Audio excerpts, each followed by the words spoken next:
Welcome. My name is Ron Papa Schmidt. I'm the creator of the Net Zero Now YouTube channel. This channel is going to be video 8A. We're going to talk about 2025 U.S. climate disaster events. A climate disaster event is an event that caused at least $1 billion in damage. And this is going to be an overview session. I'm also going to do a couple of other sessions. One is going to be a deep dive into where we explore some of the individual events in a little bit of detail so you get a better understanding of what these events, what causes these events.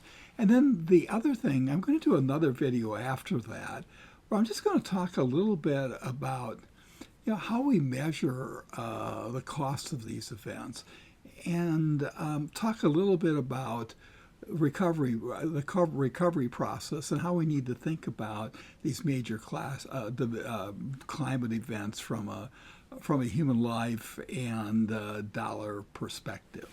So let's begin. In this video, in the overview, I'm going to really talk about three subjects. One is I'm going to say, what are the climate scientists really telling us about future living conditions if we don't address climate change?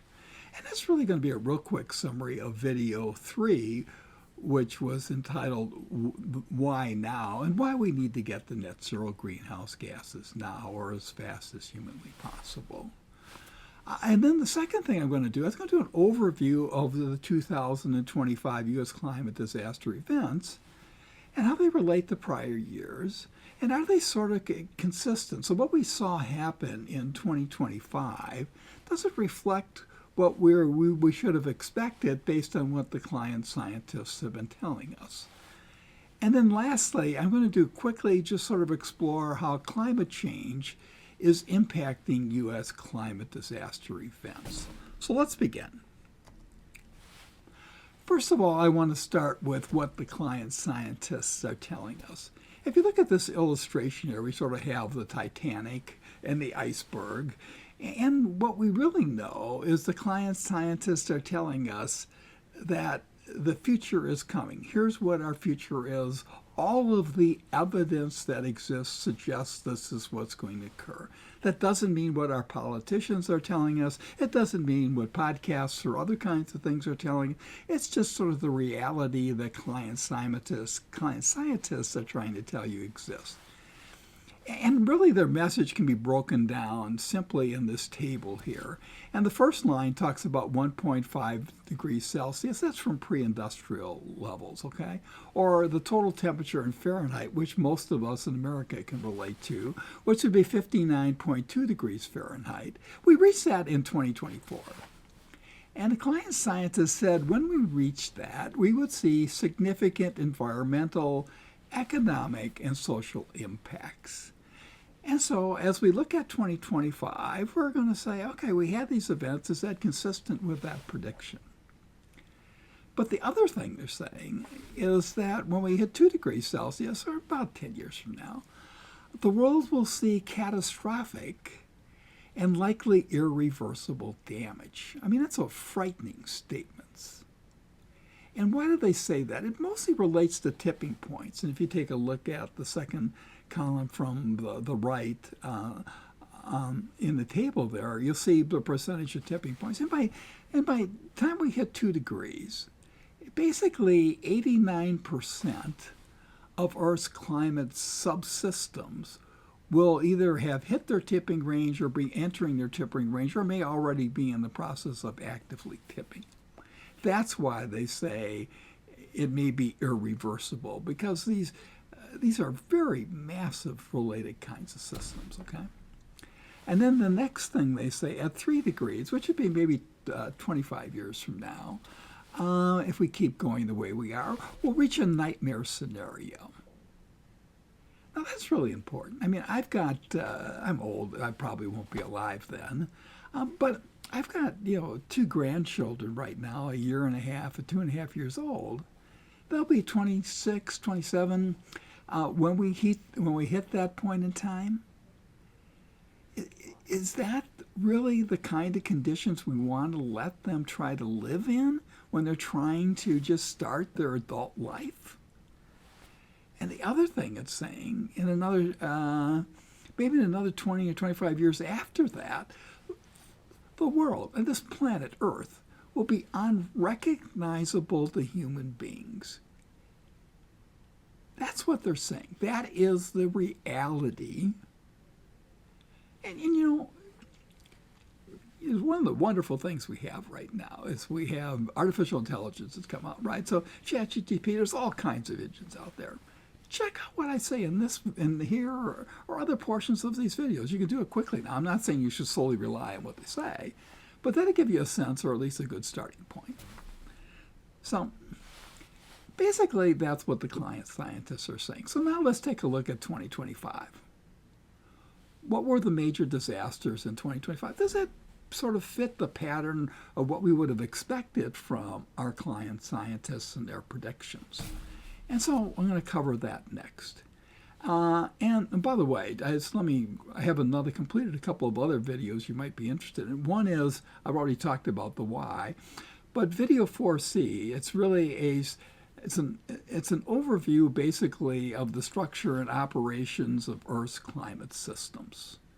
It identifies the systems, it talks about tipping points, and tipping points for each one of those systems. So if you're really interested in that subject, if you want to understand why I'm so passionate about this and why I'm doing these particular videos, that would be a great video to watch also, okay? So let's get into it. What happened in 2025? Here's sort of a visual presentation. It's created by an organization called climatecentral.org. And if you just take a look visually at that, you see that, okay, we have 23 events, and 21 of them are what they call severe storms. By severe storms, it means, you know, there's obviously thunderstorms involved, lightning, hail, frequently tornadoes or strong straight line winds, etc. And if you notice at the map, notice they all sort of occur in sort of one broad area, sort of what I would call the Midwest to maybe the Mideast or the central part of the United States. Interestingly, they're all east of the Rocky Mountains. And you also notice, if you look at that, gee, I don't see anything in Florida or along the east coast of the Atlantic. Why is that? Well, reason is those events typically are hurricanes, and it so happened that in 2025, we were fortunate in that no hurricanes hit the United States. You also, if you look up to Maine and Vermont and those areas, now I remember there being a lot of floods and other kinds of damage occurring up there, but the reason they don't show up is primarily because there's not enough, the areas aren't compact enough to generate $1 billion worth of damage. Then the other thing you look, if you go to the West Coast, you'll notice that you don't see much there. You see a fire in Los Angeles, which was really significant.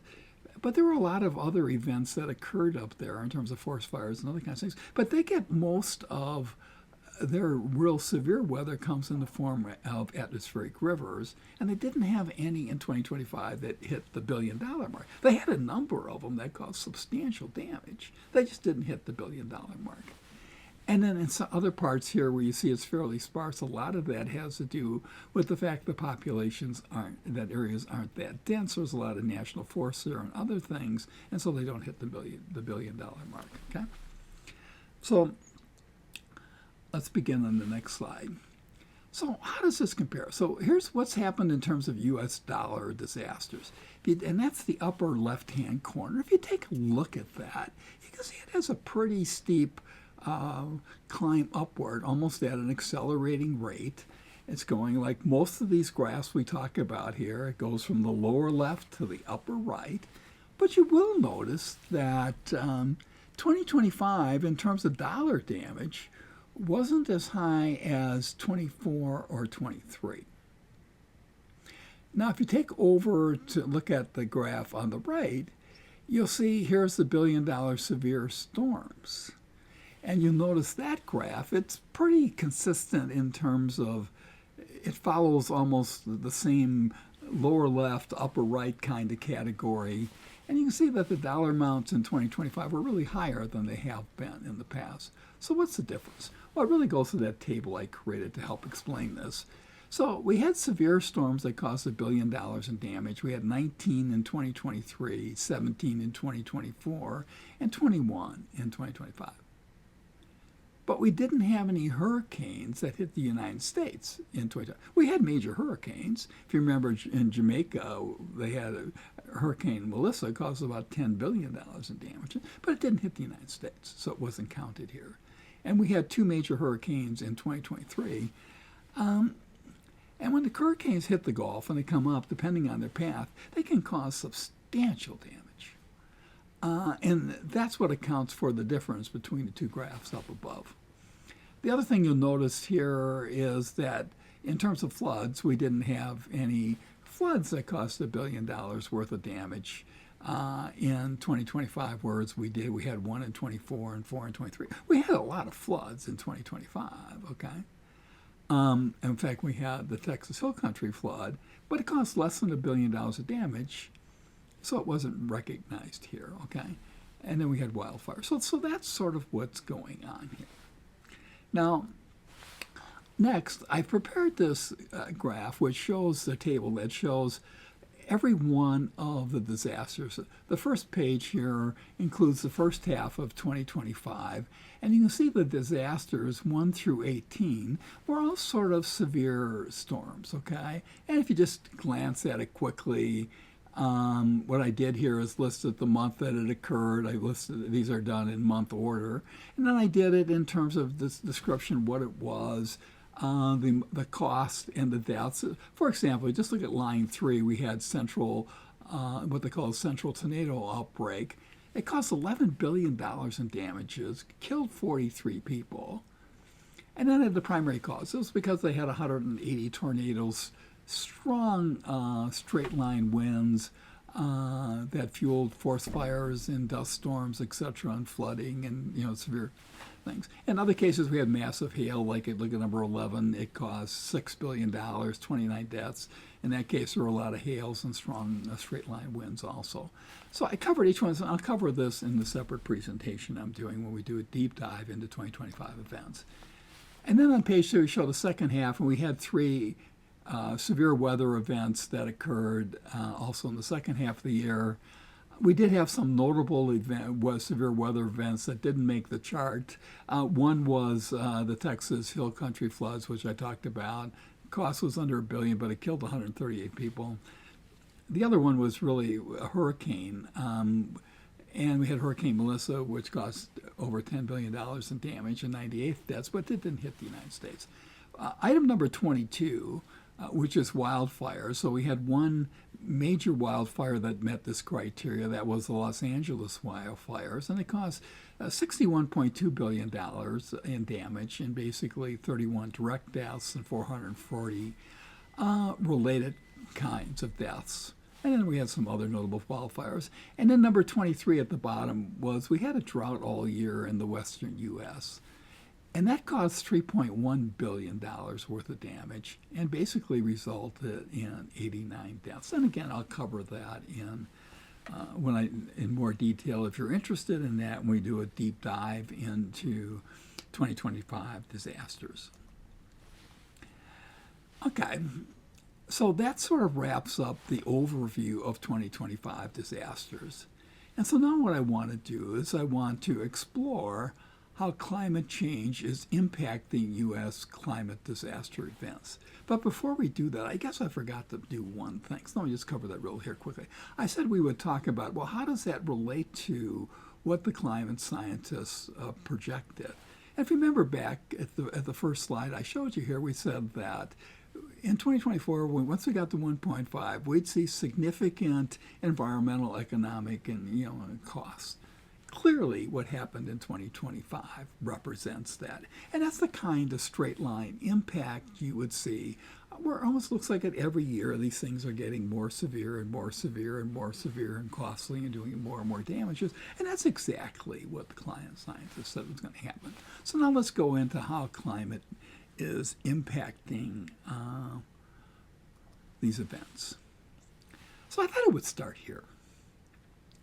So here are some facts. I mean, these are just facts. There is no scientific disagreement about this among any competent or reliable climate scientist or whatever. But generally, this is accepted reality. Okay, despite what you might hear on podcasts or other kinds of things. And number one, global temperatures are increasing. Actually, global temperatures are increasing. That is chart number one. I've shown that in other videos we've had here. And you can see clearly we're going up from the lower left to the upper right. And we're increasing at an accelerating pace. Right? Now we know one other fact. And that is for every 1 degree Celsius that temperatures go up, or that's the equivalent of 1.8 degrees Fahrenheit, the atmosphere holds 7% more moisture. So we'd expect to see more moisture in the atmosphere, right? Well, if you look at chart 2, what does it show? It shows the same thing. The moisture content in the atmosphere is increasing. Okay. Now, what we know from other videos and other kinds of things is that the more higher the temperature and more moisture you have in the air, the more frequent and intense the severe storms are going to be. Well, look at that chart where we show the billion-dollar events in the United States. That sort of matches the temperature graph and the moisture graph, right? It just sort of makes the evidence would suggest that is absolutely what is happening. And then the other thing that's happening, which is really kind of frightening, and this deals with the frequency issue, is that there's less and less time between major disasters. You can notice that timeline has been increasing steadily. Now, that's at a global level. Now let's talk about individual characteristics here. I identified 5 major ones I want to talk about. And the first one is, we say that there's going to be more frequent and intense severe storms with large hail and straight line winds. That then, in turn, some of those transform into tornadoes, supercells, derechos, microburst, mesoscale convective complexes. That's what happened really in the Texas Hill Country and in Milwaukee in 2025. So what's causing that? Well, the primary driver is the difference in temperature between the Arctic and the equator. The Arctic's warming faster than the equator. The temperature differential is going down, and as a result of that, it's changing the behavior of the polar jet stream. And the polar jet stream is slowing down, it's stalling, and it's meandering. We've talked about that in other videos if you watched them, so I don't want to spend much time on that. And that's illustrated by what you see in that sort of illustration in the upper right-hand corner. Okay, so because of that meandering, what happens? Well, we bring moisture from the Gulf up into the United States. We also bring cold air from Canada down more. And as a result, you have these clashes. And because there's the meandering, the jet stream goes slower and it covers more area. And you can see by the illustration at the top and the lower and the upper left-hand side here, that's just an illustration of what happens in terms of the jet stream and high and low pressure systems and how cold and warm and wet areas get together. And that's where we get our major storms, is along the jet stream here. And those areas are getting greater, okay? The other thing we know is that sea surface temperatures in the Gulf of Mexico have gone up dramatically, and that's supercharging our storms because it's increasing moisture levels. And then the other thing we know is the above conditions lead to a longer tornado season, and you'll see that by the evidence, and an expansion of the size of tornado alleys.